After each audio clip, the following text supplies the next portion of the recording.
ما شاء الله تبارك الله. عبد العليم اسقينا الماء. تعال حط هنا، اسقي هنا، اسقي هنا.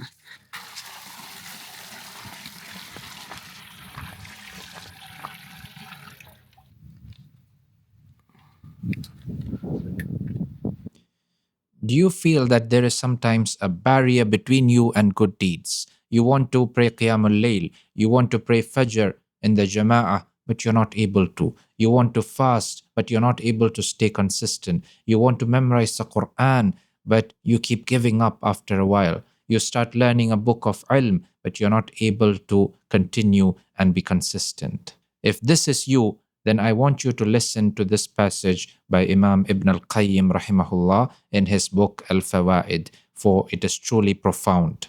He says, أساس كل خير أن تعلم أن ما شاء الله كان وما لم يشأ لم يكن فتيقن حينئذ أن الحسنات من نعمه فتشكره عليها وتتضرع إليه أن لا يقطعها عنك وأن السيئات من خذلانه وعقوبته فتبتهل إليه أن يحول بينك وبينها ولا يكلك في فعل الحسنات وترك السيئات إلى نفسك.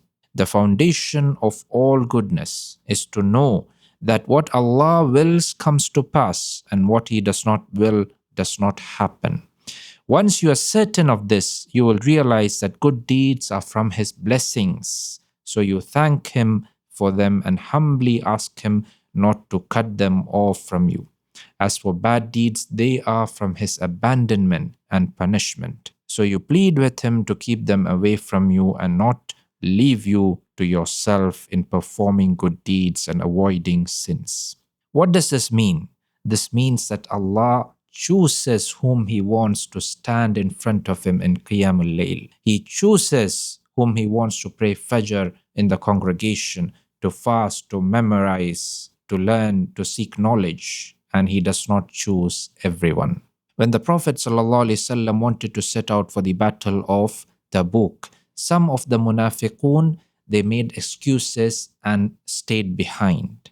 And Allah said about this in the Quran, وَلَوْ أَرَادُوا الْخُرُوجِ لَأَعَدُّوا لَهُ عُدَّةً وَلَكِنْ كَرِهَ اللَّهُ بِآثَهُمْ فَثَبَّتَهُمْ وَقِيلَ اقْعُدُوا مَعَ الْقَاعِدِينَ. Had they really intended to march forth, they would have made preparations for it. But Allah disliked that they should go, so He let them lag behind. And it was said to them, stay with those helpless who remain behind. Here, pay attention to the part where Allah says, كَرِهَ اللَّهُ بِآثَهُمْ كَرِهَ اللَّهُ بِعَاثَهُمْ. Allah disliked that they should go. He did not want them to be with the believers. He did not want them to take part. So Allah prevented them. So Allah chooses whom He wants to do great deeds, subhanallah. He chooses whom He wants to stand in Qiyamul Layl. He chooses whom He wants for the Fajr Salah, to seek knowledge, to take part in serving His deen, and so on. And our Salaf understood this. They used to say, ما فاتت أحدا صلاة الجماعة إلا بذنب أصابه. Look at this understanding. They said, no one ever missed the congregational prayer except due to a sin that they have committed. Subhanallah.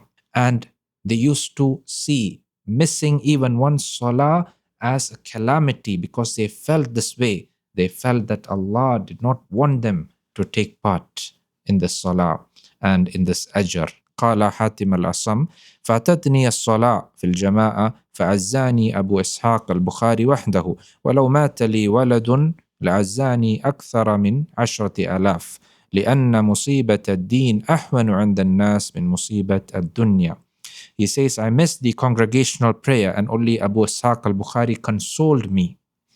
If I had lost a child, more than 10,000 people would have come to console me. Because to the people, the calamity of religion is lighter than the calamity of the world. What is he saying here? He's saying that losing a son would have been a lesser calamity than missing the salah. Subhanallah. Why did they think this way? This is because they felt that Allah found them unworthy to stand in front of Him in the salah. So what is the solution for us who are weak in our ibadah, miss the congregational prayers, and sleep away the days and nights?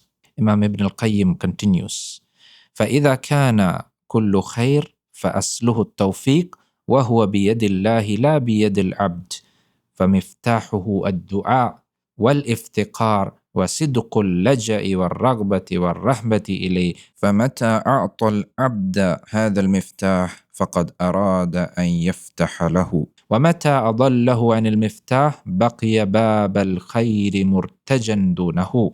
If every good has its root in tawfiq, divine guidance, and that guidance is in the hands of Allah and not in the hands of the servant, then the key to it is supplication, it is dua, humility, sincere turning to Him, and longing and fear of Him. Whenever a servant is granted this key, it means that Allah intends to open the doors of goodness for him. But if he is misled and loses the key, the door of goodness remains locked before him.